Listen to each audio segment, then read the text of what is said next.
Muy buenas noches, bienvenidos a una nueva edición de Así Somos, siempre en compañía, por supuesto, de Monty y Juan Andrés Alfate. ¿Cómo están, equipo? Muy bien, queridos, ¿cómo están todos ustedes?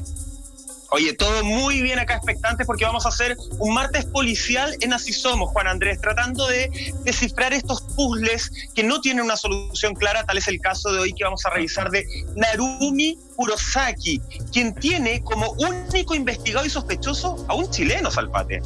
Nosotros comenzamos a tocar este tema desde el día primero, cuando comienzan a llegar las primeras noticias de Europa de esta joven estudiante japonesa que daba la casualidad que estaba de novia en algún momento con un chico de nacionalidad chilena y que comenzaba a urdirse un misterio que mientras más profundizabas, más preguntas comenzaban a surgir y pocas respuestas. El caso es que después de meses de litigio, la justicia francesa logró obtener la extradición de, como tú bien dices, del hasta ahora único sospechoso de la desaparición, y dado el tiempo que ha transcurrido, posible y más que presumible muerte de esta joven japonesa Narumi. Y hoy día nos acompaña, por fin, lo logramos como programa, un experto forense, tremendo investigador, que es ni más ni menos que Carlos Gutiérrez, a quien desde ya le damos la bienvenida e iniciamos este programa con el siguiente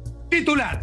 Esto es de radio de biobiochile.cl y dice ahí: Suprema, la Corte Suprema confirma, esto ya no tiene vuelta atrás, la extradición a Francia para ser juzgado ya de parte de Nicolás Cepeda, dado el caso de la desaparición de Narumi Kurosaki. Nuevamente te damos la bienvenida a Carlos, por favor. Para nosotros un placer y un verdadero honor que por vez primera pueda compartir pantallas con Así Somos. Hola, ¿cómo están? Muy buenas noches. Muchísimas gracias a todos ustedes, muchísimas gracias Monty, Salfa y Michael. Para mí un verdadero placer por fin estar con ustedes también. Habíamos conversado hace bastante tiempo esto y sí, lamentablemente para conversar estos temas, pero la gente necesita saber realmente qué es lo que ocurrió, cuáles son los medios de pruebas que hay y por qué un chileno lo extraditan para Francia, a otro país. Vamos a hablar de todo eso el día de hoy. Sí, sin duda que son preguntas que todos nos estamos haciendo. Ha sido un caso que ha tenido la atención de todo Chile. Como bien decía Salfate, ya llevamos más de 3 años viendo qué pasa con estos interrogatorios. De hecho, la justicia francesa viene pidiendo esta extradición desde enero del 2017 y finalmente el 18 de mayo de este año la Corte Suprema accede a la solicitud de extradición de Nicolás Cepeda. Así que, Carlos, si nos puedes empezar a aclarar un poco cómo se ha dado todo. Sí, hay que hacer una pequeña aclaración, que desde Francia, para entrar en antecedentes con Carlos, es que el fiscal Etienne Monteau señaló que esto, y sin lugar a dudas, esto obedece a la lógica suprema, se trataría de un gran avance, dado que es completamente difícil, aquí abro comillas, imaginar un juicio sin la presencia de Nicolás Cepeda en la caja del acusado. Por el momento, lo que sí podemos decir, que con todos los nuevos antecedentes que hoy día vamos a presentarle a ustedes, querido público, es que no se tiene idea de cuál será el actuar de la defensa de Cepeda frente a una orden de la Corte Suprema que le da luz verde a la extradición, pero de cierta manera ellos van a querer apelar. No sé si eso es posible y de qué manera ellos se van a hacer presentes cuando Nicolás Cepeda se siente en el banquillo de los tribunales franceses. ¿Puede contar a propósito, Carlos, de cuál es el problema de la extradición? ¿De cuántos casos más hemos sabido así en el mundo y en Chile? Bueno, la extradición es un proceso judicial que se lleva a cabo entre países que estén en convenio y es relativamente normal, entre comillas, cuando un ciudadano de una nacionalidad comete un delito en otro país. Ese ciudadano tiene, o esa persona que fue víctima, tiene el derecho, por supuesto, de que el autor o el posible sospechoso de ser el autor de ese crimen sea juzgado en el país donde cometió este crimen. Tenemos el caso también de la sargento chilena que falleció en Colombia, si mal no recuerdo, si todos recuerdan. Sí. Qué bueno, sí. Ella, recordemos que el autor de ese crimen o el sospechoso principal, el principal imputado es un ciudadano colombiano y el crimen lo comete en su país. Y de hecho las autoridades chilenas en algún minuto trataron de esbozar a lo mejor que cumpliera condena acá en Chile este ciudadano también. Entonces existen varios convenios internacionales, tratados internacionales que permiten realizar estas circunstancias.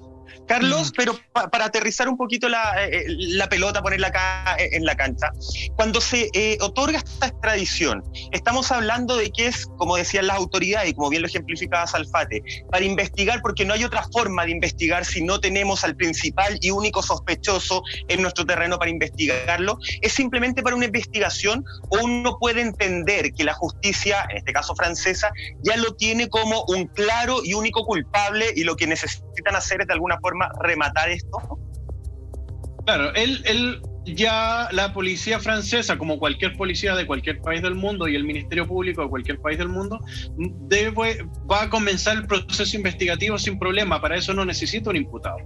Él va a ir generando esta investigación y va encontrando medios de prueba y evidencias que van a orientar esa investigación a un nombre y a una persona determinada para poder llevarlo a la justicia, al tribunal, y que el tribunal decida, en base a los medios de prueba, si esta persona es culpable o inocente. En este caso...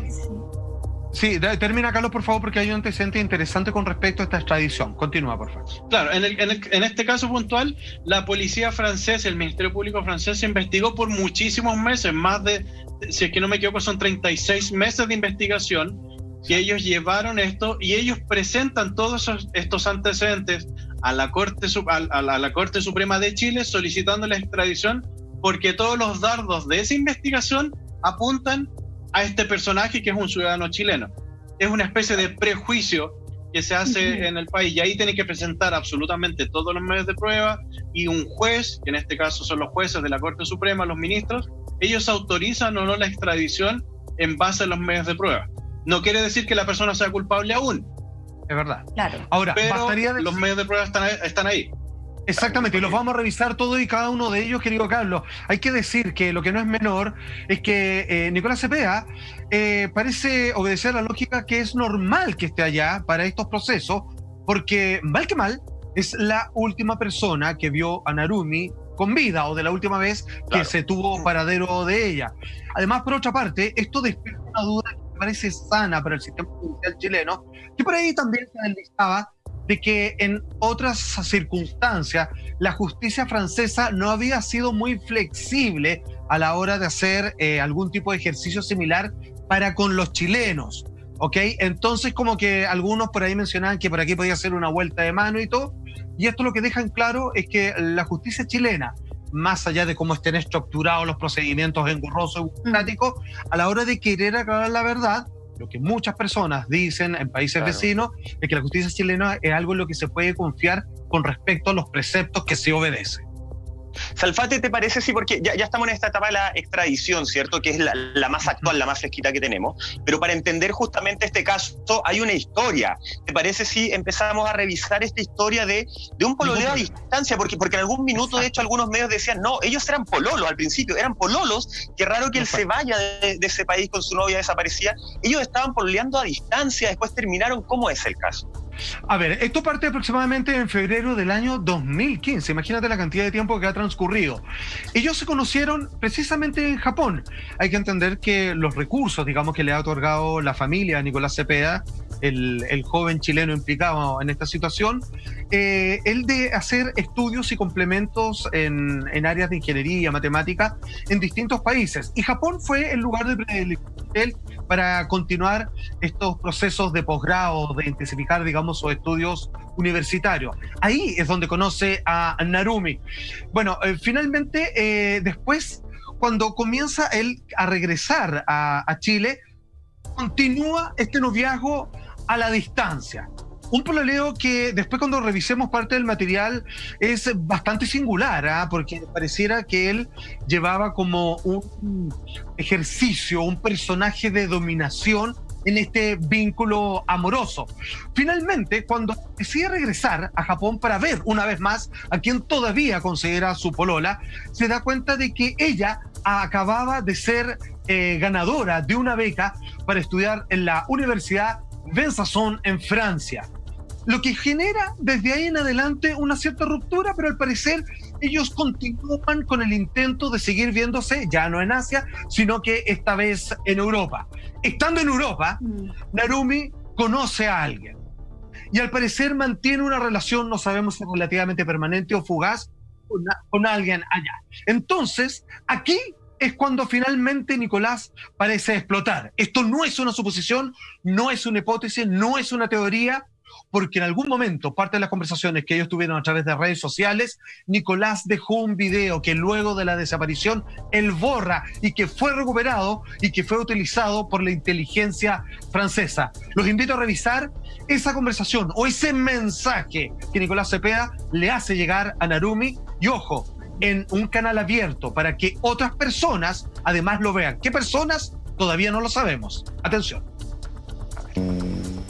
This video is to set a statement. Recently, Narumi did some bad things, which are costing her to follow some conditions in order to keep this relationship. Even though that, I believe we should live in another way. We should live without those conditions, but trusting each other and being honest and not hiding. I think that's much more healthy way to live. Leave them out because I don't want to live that way, and I don't want her to live that way either. But at the same time, she needs to build trust, and she needs to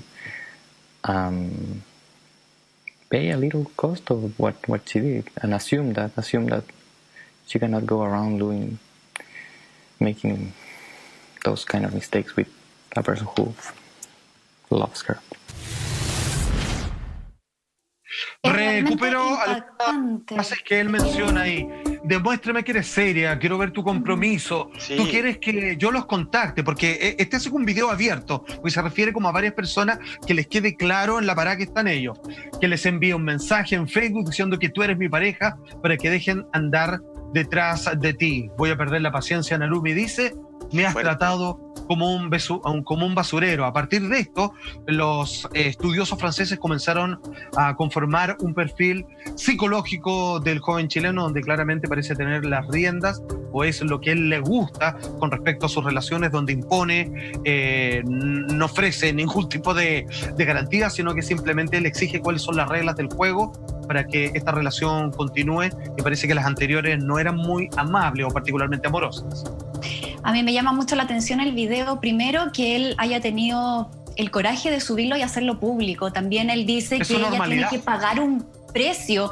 Ahora, Carlos, yo quiero que tú nos cuentes un poco qué es lo que nos dice la personalidad de Nicolás Cepeda al ver este video. Estamos hablando de una persona posesiva, obsesiva, manipulador. ¿Qué rasgos de su personalidad nos puedes contar tú que ves en esa transmisión? Porque sin duda es un video que hoy se ocupa y es una pista crucial para la investigación. Aparte de ser un video muy fuerte, es un video que hoy es muy incriminatorio también. Claramente estamos en presencia de una persona que es el típico machista o macho que quiere ser muy posesivo. Y te lo pregunto a ti, Monty, ¿tú estarías con alguien que te ponga esas reglas? Algo así. Por supuesto que no. Esa es la respuesta normal. Y lo que me llama la atención es que él se quedó pegado en el pololeo, siendo que ellos ya habían terminado la relación. Él en su cabeza cree que todavía se deben confianza, se deben respuestas.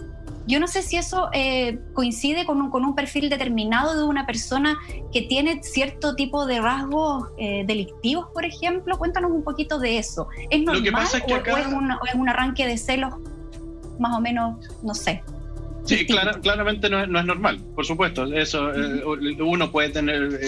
los celos, los psicólogos lo definen que hay que tener un rango normal, pero claramente esto, estar amenazando a una persona a través de un video, y que si no haces esto en cierto tiempo... Es un ultimátum.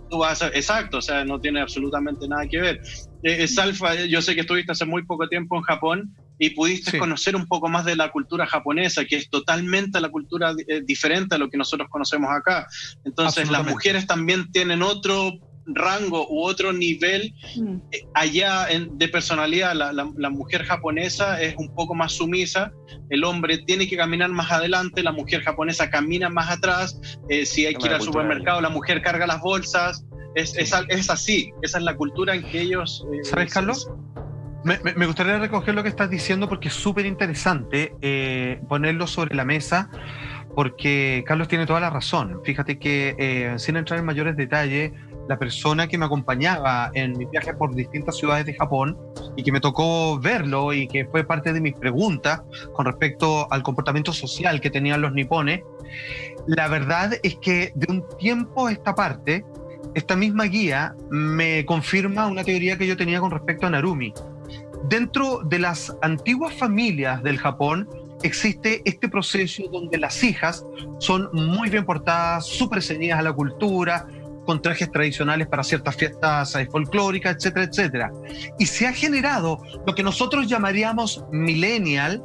Para ellos ha generado un problema en las chicas, en las mujeres jóvenes, porque se ha conformado una especie de vínculo con los occidentales que ellos llaman gaijin, y que muchos occidentales se han aprovechado de esta aceptación sumisa de las mujeres, que lo tienen mejor manejado, voy a decir así, cosa que no estoy de acuerdo para nada, de parte de los japoneses, pero que los occidentales comienzan a armar una escalada de sometimiento sobre ella, y siendo chicas inteligentes, preparadas, con estudios universitarios, bien enseñadas de familia, comienzan a entrar en este juego, incluso, me decía ella, por esa breve culpa que sienten de por estar estudiando, estar demasiado vinculados al mundo occidental. Por otra parte, debo también poner en antecedentes, y esto te va a agradar y te va a servir mucho, Carlos, que fíjate que una ex compañera de programa nuestro, que tiene su título certificado de psicóloga, nos comentó en un momento de que una amiga de ella pololeó con este muchacho años atrás, antes de Narumi, y que en algún momento ella se vio completamente oprimida por él y le pregunta, dado sus conocimientos psicológicos, de entendimiento de la mente humana, de que si le puede explicar, digamos, qué hacer con él. Y ella logra entender y determinar, no haciéndolo profesionalmente, sino de lo que alcanza a ver en las reuniones sociales del grupo de amigos, que es completamente aislado, que tiene rasgos, no es que tenga una enfermedad declarada de sociópata, no le interesa mucho a ciertas personas, de que es dominante, de que es obsesivo y de que tiene ciertos rasgos border, limítrofe. Eso se entiende una persona que le gusta salir, dejarle la cagada en buen chileno, y que todo más o menos después que quede con todos los hilos amarrados para después que las cosas sucedan más o menos a su pinta. Eso es lo que me junta. Entonces tenemos un problema cultural de parte de Narumi y tenemos, digamos, ciertos rasgos que han sido identificados en el caso de Nicolás. O sea, Salfate, sin ir más lejos, solo un antecedente, Carlito. Él cuando llega a Chile, ya después de la desaparición de Narumi, se interna o entra a un centro, lo tengo anotado, centro de terapia del comportamiento, que también habla de que existía algo que se tenía que tratar. Ahora, estábamos revisando, Carlos, una cortada. Claro, o una cortada también. Estábamos revisando ese video que también yo creo que tenemos que mezclarlo con los cientos de mensajes que efectivamente se lograron leer del comportamiento que determina la justicia francesa como de carácter celoso y posesivo. Todo eso en su mezcla hace esta línea de investigación de que estamos hablando de una persona celosa, o el video por sí solo ya habría bastado. Lo que pasa es que vas complementando, tal como lo que me estaban mencionando recién, del mensaje de otra ex polola de este, o ex novia, para que nos entiendan los amigos que no ven de otros países, del comportamiento de esta persona. Entonces nosotros sabemos que existen este tipo de personajes por ahí dando vuelta y que todavía existen, lamentablemente. Entonces que son situaciones que no son apropiadas para la sociedad en la época en que estamos viviendo, en ningún país del mundo, por supuesto, y que vemos que es un comportamiento reiterativo. De hecho, si la justicia francesa tuviese acceso al testimonio de esta expareja, sería un medio de prueba muy válido para ellos para presentarlo en una corte. Claro. Tenemos los mensajes, hablamos de más de 900 mensajes en un poco más de un mes y medio. Por muy enamorado que esté uno, también depende del tenor de esos 900 mensajes, y la policía francesa tuvo acceso a ellos, donde no son de muy apropiados, y en el sentido de que sean muy agradables a una pareja o expareja. Entonces te va entregando un antecedente psicológico, un perfil psicológico de una persona, que yo estoy seguro que la policía ya lo tiene con los antecedentes que hay, es más que suficiente para crear un perfil psicológico de una persona, y a eso sumado a todos los medios de prueba y las otras evidencias que se han ido encontrando en el proceso. Claro, Carlos, hasta sí, no, que hasta el momento, obviamente, hasta que no esté el día del juicio donde se le dictamine su sentencia, estamos hablando de un presunto homicidio. Y hay un dato que como mujer me parece súper relevante destacar, y es que Francia lamentablemente es uno de los países con la mayor tasa de asesinatos de mujeres en Europa. De hecho, solo en el 2019 hubo 137 femicidios, o sea, es una realidad muy preocupante, y por eso quizás el énfasis y también la urgencia por la extradición de Nicolás Cepeda, porque en el fondo es un país que necesita decir que se hace justicia y que este número de femicidios no puede seguir subiendo, ya sea por los mismos franceses que cometen ese tipo de delitos, como en este caso este chileno que podría eventualmente haber cometido la muerte de Narumi. ¿No te parece que es un dato importante, claro? ¿No te parece que es un dato relevante como para comprender la importancia y la urgencia de la extradición de Cepeda también? Claro, este es un caso súper importante porque estamos hablando de un ciudadano que no es francés, que es un turista en Francia, que comete un homicidio de otra extranjera en Francia, un estudiante. Entonces, ella como estudiante tiene la autorización para haber estado en ese país, tiene que haber tenido la visa propia para estudiar, es decir, hay un proceso que el país acepta que ella vaya a estudiar y permanezca un tiempo en ese lugar, y ellos se hacen responsables de esa ciudadana independiente del país que sea, y viene un turista del país que sea y posiblemente, en este caso hay que hablar por supuesto de supuestos porque todavía no está el juicio finalizado, y viene y se ocurre la desaparición de esta mujer. Entonces es una enorme responsabilidad que ellos tienen como país de poder resolver estos crímenes, porque es un país, es Japón, es un país grande también que está siendo afectado una de sus ciudadanas que está desaparecida y se asume que está asesinada por alguna persona que estuvo ahí, y todo, vuelvo a insistir, todas las evidencias apuntarían que posiblemente sea este sospechoso y por algo tienen que ir a enfrentar un juicio. Si él es inocente, que se presenta al juicio y los medios de prueba hablarán por él. De eso se trata la justicia. Eso sabe. Y ojalá, Carlos, que esta sea una labor que tomen todos los países. Estamos conversando con Carlos Gutiérrez, experto forense justamente, Salfate, para tratar de entender este puzzle policial de Narumi Kurosaki, de quien aún no se ha encontrado el cuerpo. Exacto. Eso es bastante problemático porque aún así, encontrando una infinidad, digamos, de casos que parecen apuntar a Nicolás Cepeda como que sabe más de lo que él nos quiere comentar, la verdad es que no es fácil y ha costado mucho entender, digamos, qué pasó con el cuerpo, porque es muy difícil en esa ciudad esconder a alguien. Sin embargo, avancemos en la historia, porque ya vimos que ellos se conocen en el 2015, en Japón, después se vuelven a ver, ella gana una beca, y entonces nos adentramos en la noche del 4 de diciembre, así ya a pocos días, digamos, de fin de año del año 2016, donde Narumi decide, ojo, están con esta relación entre que vuelven, que no, que ella se metió con otra persona, de que sí, que etcétera, van a cenar a un restaurante cercano de la residencia universitaria, que es su lugar de alojamiento de parte de Narumi. Entonces ellos cenan, están las cámaras, se les ve que ellos, digamos, tienen una conversación relativamente relajada, según los testigos, y después se vuelven a la pieza donde Narumi pernocta todas las noches. De ahí estamos viendo imágenes precisamente de esa pieza que tiene varias cosas que han levantado un montón de sospechas también, que ya la vamos a revisar. Según estamos a las 3:30 de la madrugada, los vecinos, los compañeros de universidad de Narumi, deciden no intervenir. ¿Por qué estoy diciendo esto? Porque a las 3:30 de la mañana, la hora fatídica, digamos, hablando ya casi de manera esotérica, comienzan a escuchar gritos que ellos deciden interpretar, y que luego Nicolás Cepeda es parte de su defensa, tienen relaciones íntimas consensuadas de manera pasional, es un reencuentro.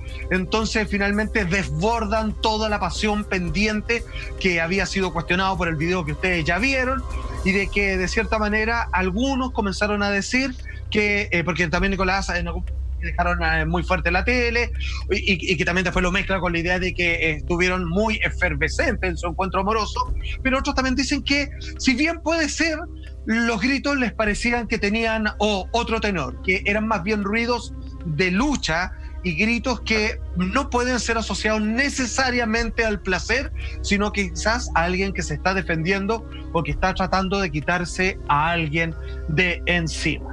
Ahí... Es más, Alfate, es importante, Carlitos, que esto no es que los estudiantes lo hayan dicho después como, yo tengo una versión, escucha algo. Esto quedó escrito en un chat que ellos tenían justamente, Carlos, de los estudiantes de esa residencia, y es más, Rachel, a las 3:21 horas, ella escribió, se diría que estaban asesinando a alguien, y 15 estudiantes fueron los que hablaban de estos gritos que al parecer se habrían acallado con un golpe seco. ¿Eso es más o menos los testimonios que entregaron los estudiantes? Sí, esa es la información que se maneja, es la información que presentó la Fiscalía, es decir, es una evidencia seria, no es una suposición, sino que ya son testimonios que están serios y fueron ratificados exactamente, son medios de prueba, ratificados por la Corte Suprema de Chile. Entonces, hay que entender, las residencias universitarias son muchos estudiantes que estudian diferentes carreras, de muchos países, y llegan ahí, son departamentos que las universidades normalmente tienen y arriendan. No es como en las películas que uno cree que pasan de fiesta y jarana todo el día, no es así. No. Los estudios son mucho más serios que eso, entonces esos son parte de los breaks, entonces es poco normal escuchar este tipo de circunstancias o situaciones en las habitaciones o en estos departamentos. Entonces por eso a los estudiantes les llamó la atención esto. Claro. Entonces por algo también se acuerdan y saben perfectamente a qué hora ocurrió. Por algo. ¿Y por qué nadie reaccionó? Saben.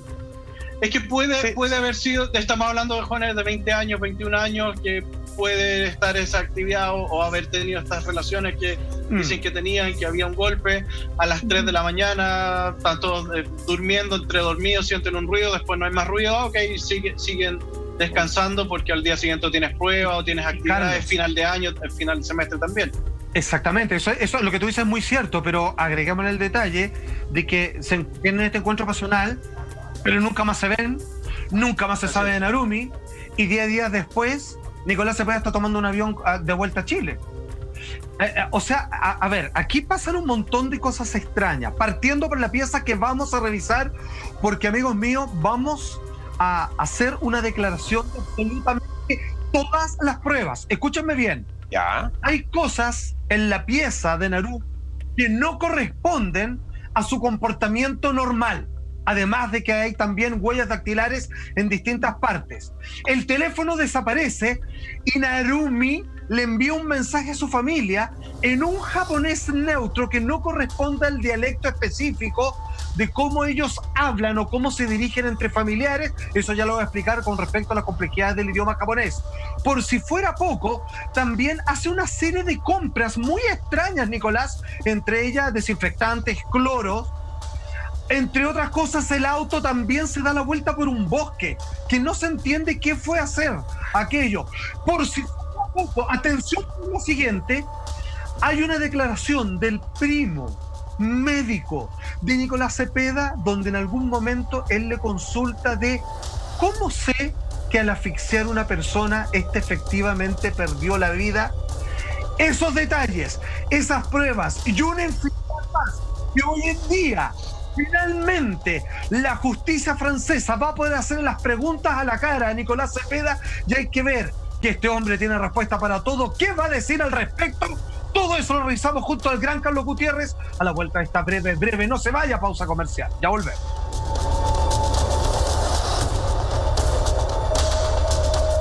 Las pistas, las pruebas que maneja justamente la justicia francesa. Ahí le vamos a preguntar a Carlos si es que estos son medios suficientes de prueba, entendiendo que es otro tipo de proceso judicial el que se hace en Francia. Atención con el siguiente titular que apareció en el Dinamo.cl.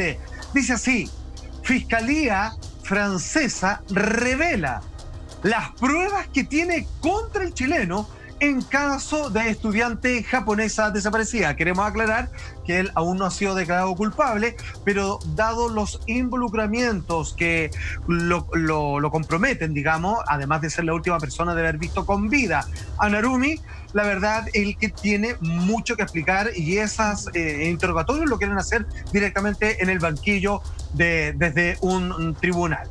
¿Qué es lo que pasa? Hay solo un detalle que simplemente quiero agregar, te paso al tiro la palabra, que finalmente cuando él llega, cuando va a suceder todo este encuentro con restaurante y supuestamente encuentro amoroso en la pieza de Narumi, hay que mencionar que se hizo una compra a través del seguimiento que le hicieron a la tarjeta de crédito de Nicolás Cepeda, un bidón de 5 litros de combustibles para estufa, ¿para qué? Más un detergente de cloro y una caja de fósforo. Compró 3 elementos que, digamos, no estoy haciendo ninguna acusación, pero cualquiera que haya visto alguna vez una película policial, son 3 elementos que parece que tuvieran un solo destino finalmente. Así es, llama profundamente la atención porque parece que Nicolás Cepeda cometió varios errores que permitieron finalmente dejar importantes pistas para los investigadores, tanto en Francia como en Chile. Como tú bien decías, comprar bidón de benzina, los fósforos, el cloro, también la ruta del GPS que le marcaba el auto que él arrendó llegando a Francia. Carlos, cuéntanos un poco. Y un cambio de ropa. Un cambio de ropa también. Entonces, todas estas conductas, todos estos detalles, una persona que planifica, por ejemplo, un crimen y que quiere pasar desapercibido, uno se pregunta, no ocupa una tarjeta de crédito. O sea, trata de dejar la menor cantidad de pistas posibles, pero parece que aquí hubo un comportamiento bastante errático por parte de Nicolás Cepeda que permitieron dejar el camino perfecto para los investigadores. ¿Cómo lo ves tú, Carlos, en ese sentido? Exacto, los investigadores utilizaron la tecnología a su favor y todos estos medios de prueba que ya se utilizan hace muchísimo tiempo, las revisiones de los peajes, la utilización de tarjetas de crédito, las cámaras de seguridad también, las cámaras de seguridad, teléfonos, etcétera. Entonces hay mucha información que yo siempre comparo todas estas investigaciones con un gran rompecabezas. Entonces, todos son pequeñas piezas del rompecabezas que cada vez que obtenemos una pieza la vamos dando vuelta, le vemos el color o el dibujo que tiene y la vamos ubicando en una zona determinada de este puzzle. Por supuesto, siempre en las investigaciones va a haber, lamentablemente, piezas perdidas. Si son investigaciones muy viejas, las piezas van a estar rotas o ya no se van a poder ver. Pero la idea siempre es tener la mayor cantidad de piezas juntas para poder ver el máximo de la imagen de este gran rompecabezas. Claro. Y ahí poder resolver y entregarle este rompecabezas al juez o los jueces y ellos digan, esta es una fotografía de tal cosa. Y ahí ellos pueden dictar sentencia justamente, por supuesto. Carlos, ¿nos podemos centrar un poco en lo que se logró determinar con el GPS? Porque el auto es clave, lo decía Salfate, el auto que se arrienda desde acá, desde Chile, pero el GPS determinó, tengo entendido, un viaje a un sector de mucho bosque. ¿Tú conoces un poco la ruta de ese auto, que habría sido sospechoso también? Así es, el vehículo tiene un dispositivo que va entregando la ruta, incluso va entregando cuando hay exceso de velocidad o no. De hecho, eso también está establecido, que él excedió el límite de velocidad ese día en la noche cuando salió con Narumi. Exacto. Y hay registros que él viajó permanentemente durante muchos días desde la ciudad de Dijon, donde se estaba quedando originalmente, hasta Benzacón, que es aproximadamente, son 100 kilómetros, como viajar todos los días de Santiago a Viña, una cosa así. Entonces, sin tener para qué ir, Benzacón es una ciudad que está muy cercana a la frontera con Suiza, una zona bastante boscosa, muy fría, no es una ciudad turística en ningún caso. También hay registros que este personaje estuvo muchas veces dentro de esta zona boscosa, que es otra ciudad que está aproximadamente a un par de kilómetros de esta ciudad, y fue más de una vez. Entonces hay muchos registros de esto que lo imponen en ese lugar y él deberá dar las explicaciones, el por qué fue a ese lugar, por qué pernoctó dentro del vehículo o el vehículo pasó más de una noche en ciertos lugares de estas ciudades que no tienen ninguna relación. Claro. Carlos, porque lo que tú estás diciendo es notable, porque mira, acuérdense de la configuración de la historia. Con este auto arrendado va a recoger a las clases de danza, ¿cierto? A Narumi, van al recinto de donde los universitarios duermen ahí y almuerzan, o sea, cenan, todo lo demás. Y después de que el auto queda toda la noche, porque él dice que se fue, pero el auto quedó ahí, es como que hubiera dormido en el auto, después de haber tenido un encuentro íntimo, muy raro por lo demás, y sí se quedó hasta largas horas de la mañana. Pero esto es lo clave, que haya dormido o no en el auto queda toda la noche, hasta la mañana siguiente, y después, por última vez, vuelve al bosque. Y no vuelve más al bosque. Es como que antes hubiera ido varias veces, como a chequear algo, no sé qué, o a pasear. Ya, ok, digámosle el beneficio de la duda. Pensemos bien. Después va a ver a Narumi desaparece y va por última vez al bosque después de haber comprado un cambio de muda, ¿cierto? De ropa, y haber comprado la benzina, los fósforos y el cloro. Lo que sí, aquí hay una cosa rara que creo que me la aclara Carlos. Si bien el auto parece ser importante, por ahí algunos dicen que ella no estuvo, o sea, en caso de que estén hablando de su desaparición, de que ella no fue llevada en el automóvil. ¿Eso es tan así o no? Porque igual se subieron de la cena para llegar desde el restaurante a la residencia universitaria. Sí, de hecho hay antecedentes que ubican a Cepeda durmiendo en el lugar, en el restaurante, porque donde fue el restaurante con Narumi era un hotel, y él pernoctó en ese hotel un par de días antes de que estuviera con Narumi, o sea, conocía el restaurante. Claramente después de que estuvo este tiempo el vehículo ahí, se ve el personal del restaurante y están las cámaras de seguridad, lo ven junto a Narumi con esta nueva ropa que se había comprado, y después llega supuestamente a la residencia universitaria donde se queda este tiempo, y después las cámaras de seguridad lo registran saliendo por una salida trasera.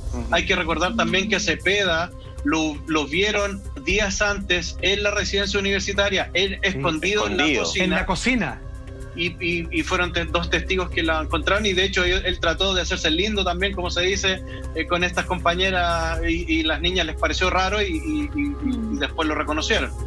Sí, Carlos, ¿qué tan determinante puede ser para la investigación? Hemos hecho distintas pistas, distintas cosas que van saliendo, pero ¿qué tan determinante, bajo tu apreciación y tu experiencia, puede ser una conversación que él sostuvo en Barcelona luego de la desaparición de Narumi, que sostuvo con su primo? Su primo es estudiante de medicina de nombre Juan Felipe Ramírez, y él declaró a la justicia de que le había llamado mucho la atención que Nicolás estaba particularmente pendiente e interesado de todo lo que rodeaba la muerte por asfixia.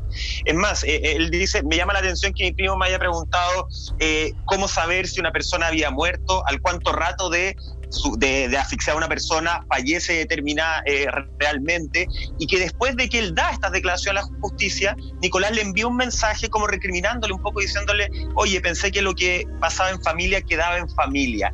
¿Esa declaración del primo puede ser determinante?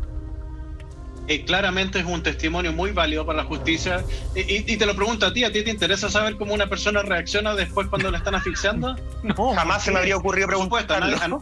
A nadie no es un tema normal que uno converse, salvo que esté por supuesto en una conversación, pero es un tema muy clave, porque de hecho el primo es médico, entonces él estaba estudiando, hace este viaje para allá, está un par de días, y el primo reconoce que durante este corto periodo que estuvo con él, durante muchas veces salía este tema de conversación, y por supuesto a él le llamó la atención porque es algo, no es normal que a uno le pregunten sobre eso.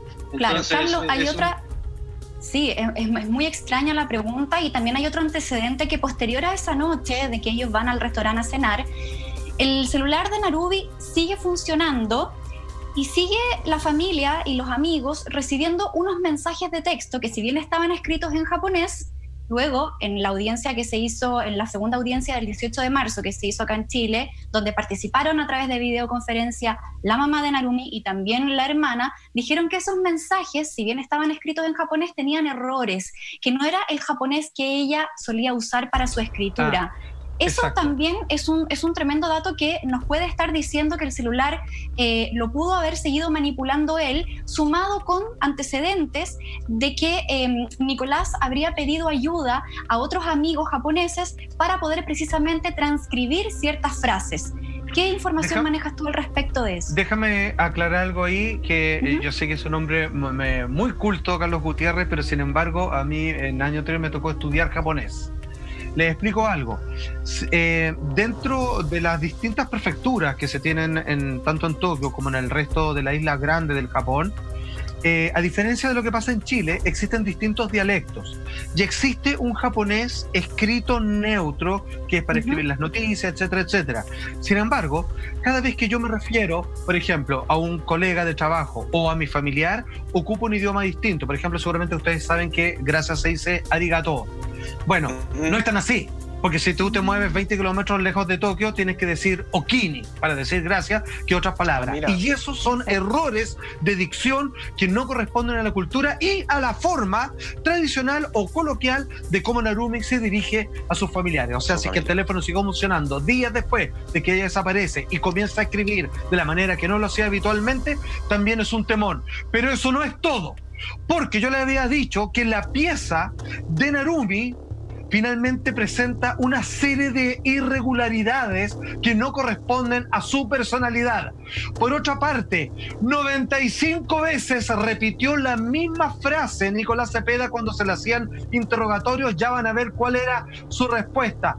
Tenemos también, obviamente, qué es lo que dijo la familia de Narumi, ni más ni menos, los tenemos también en gráfica, los vamos a ver y también a leer. Y finalmente, qué es lo que dice la Corte Suprema, Jorge Damm, de cuáles son las razones de que esto no tiene más vuelta y a Nicolás Cepeda no queda más que extraditarlo. Todos esos detalles, ¿cuándo? A la vuelta y mucho más de esta última y más breve pausa comercial. No se vayan.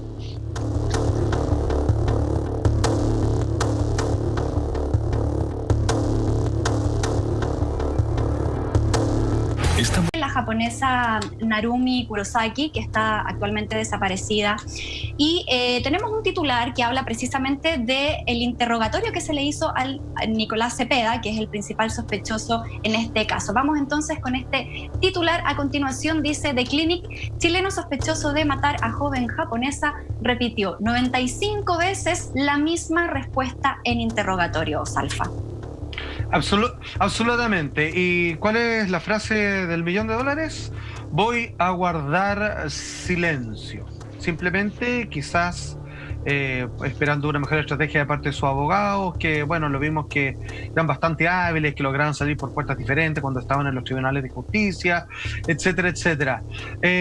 Fíjense que él finalmente no quería decir nada, y cuando en su momento sí hizo sus declaraciones para responder aquellas cosas que más lo incriminaban, siempre contaba historias increíbles, como cuando se perdió el teléfono de Narumi, decían, es que ¿por qué saliste por la puerta trasera? Como mencionaba Carlos, lo que pasa es que estaba apoyado en la ventana y se me cayó por ahí y preferí salir para llegar al patio, y era todo con una coordinación. Bueno, le pasaron muchas cosas raras que pueden ser, pero es una tremenda sumatoria de casualidad. Solo quiero agregar el antecedente de que cuando entró la policía francesa, la pieza de Narumi, algo que le llamó la atención y a su resto de sus compañeros universitarios es que estaba tremendamente pulcra la pieza, como si alguien lo hubiera ordenado, que alguien lo hubiera limpiado, cosa que no era característico de ella. Y además, siendo que era invierno, su abrigo favorito, el que la mejor la protegía del frío, estaba ahí sin tocar, y había una billetera con 565 euros que tampoco, lo único que faltaba era una frazada y una maleta en el caso de que si alguien se la llevó, guardó cosas ahí, pero nada más, ni siquiera sus objetos son más preciados y personales. Todo eso suma. ¿Qué suma? ¿Qué conclusión uno puede llegar, Carlos? Sí, es extraño, o sea, de partida lo que tú me estás mencionando, que a alguien se le cae el teléfono celular y justo sabe que la puerta de salida da para ese patio, es porque alguien conocía el lugar. Y tú tienes que conocer ese lugar para llegar a esa conclusión. Cuando uno va por primera vez a alguna parte, uno no sabe dónde están las cosas. Y segundo, claramente, y es lo que les comentaba anteriormente con los estudiantes, todos se conocen, es un ambiente muy familiar en las residencias estudiantiles y todos saben. Entonces, si la habitación estaba totalmente ordenada, claramente no existía, era extraño para sus propios compañeros, porque estamos hablando de estudiantes universitarios. Nadie es ordenado cuando es estudiante universitario, uno ocupa el tiempo para estudiar. Entonces, si bien estaba muy limpia, muy ordenada, le llamó la atención claramente a las policías. Encontraron un par de rastros dactilares, de huellas, de marcas dactilares que correspondían a Cepeda, porque está en la base de datos. Al ingresar al país deja la base de datos, así que no es secreto para nadie que la policía tenía acceso a las huellas de él, pero además se encontró ADN masculino en varias superficies. No hay todavía una prueba de ADN por parte de Cepeda, entonces no se puede decir si el ADN es de él o no. Pero ya con esta extracción pueden obtener esa prueba de ADN sin problema.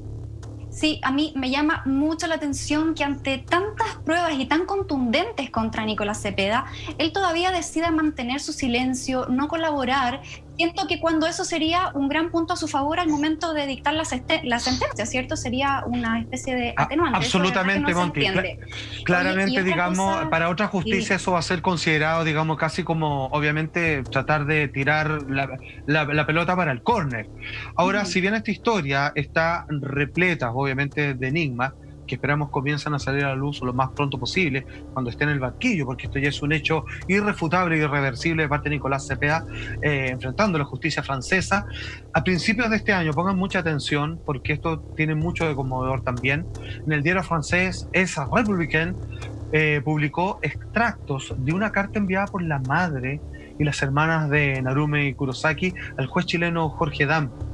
¿Qué es lo que dicen esas cartas? Tenemos 2 extractos para compartir con ustedes y dice así. Esto lo escribe la madre. Hace 3 años que mi amada hija desapareció. Las 24 horas del día llevo una foto de ella en mi pecho mientras imploro: ¿dónde estás? Vuelve atrás, regresa a un lugar seguro. Perdí mi trabajo, dice la mamá, y las ganas de vivir. Me siento desdichada ya que, como madre de Narumi, no supe protegerla. Continúa. Esto me ha provocado grandes tormentos. Golpeo mi cabeza contra el muro del escritorio. Pienso en lanzarme al vacío. Cada día que vivo es un infierno y mi espíritu y mi cuerpo se derrumban.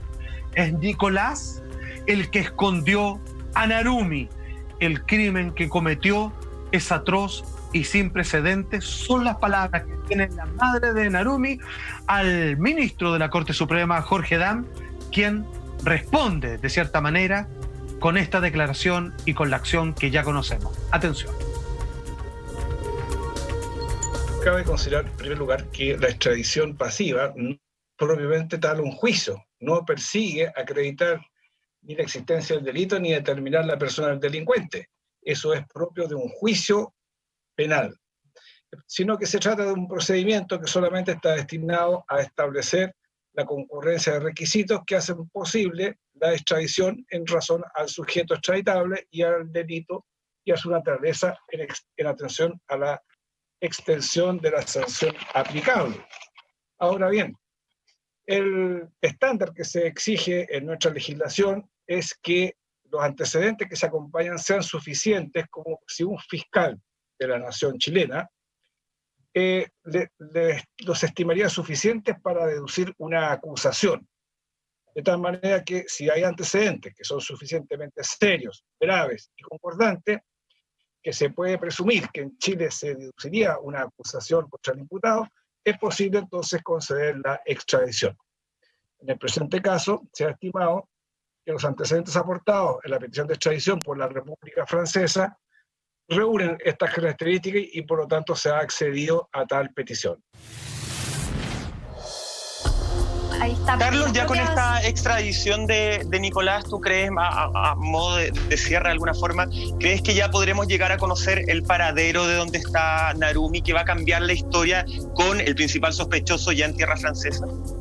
Ojalá así sea, ojalá que, tal como decía el ministro, esto es un procedimiento. Él ahora debe enfrentar la justicia para ver y la justicia determinar con los medios de prueba que tiene si él es culpable o no de esta desaparición de Narumi. Ojalá por el bien de la familia de Narumi y ojalá por el bien de Narumi su cuerpo aparezca, la policía sea capaz de poder encontrarla y poder darle tranquilidad a la familia y por supuesto llegar a la verdad, que es lo que todos los científicos forenses finalmente buscamos, llegar siempre a la verdad, y es lo que la justicia francesa está buscando también en este minuto. Así es, hacer justicia y también poder dar un cierre, que han sido más de 3 años tremendamente dolorosos para la familia de Narumi y también para los amigos. Muchísimas gracias, Carlos Gutiérrez, por haber estado con nosotros esta noche. De verdad, tremendo aporte como siempre. Y bueno, esperemos que todo esto se resuelva pronto en ese juicio. No, muchísimas Simplemente gracias, decir- Carlos, por la invitación. Muchas gracias, Carlito. Esperamos tenerlo muy pronto por acá, por favor. Sección con Carlos. Bueno, simplemente decirle todas mis condolencias a la familia de Narumi. Si es que Nicolás es inocente, que no guarde silencio y que cuente todo lo que sabe para que sirva en el hallazgo de esta joven japonesa. Si él es culpable, como bien dijo Carlos, que pase lo que dictamine la justicia francesa. Nada más que Que por lo menos el peso de la conciencia le llega ya en tierras de Francia. Oye, muchas gracias por su sintonía. Nosotros nos reencontramos, Monty, mañana a la medianoche en otro capítulo de Así Somos. Que estén muy bien. Chao. Chao, chao, cuídense. Muchas gracias.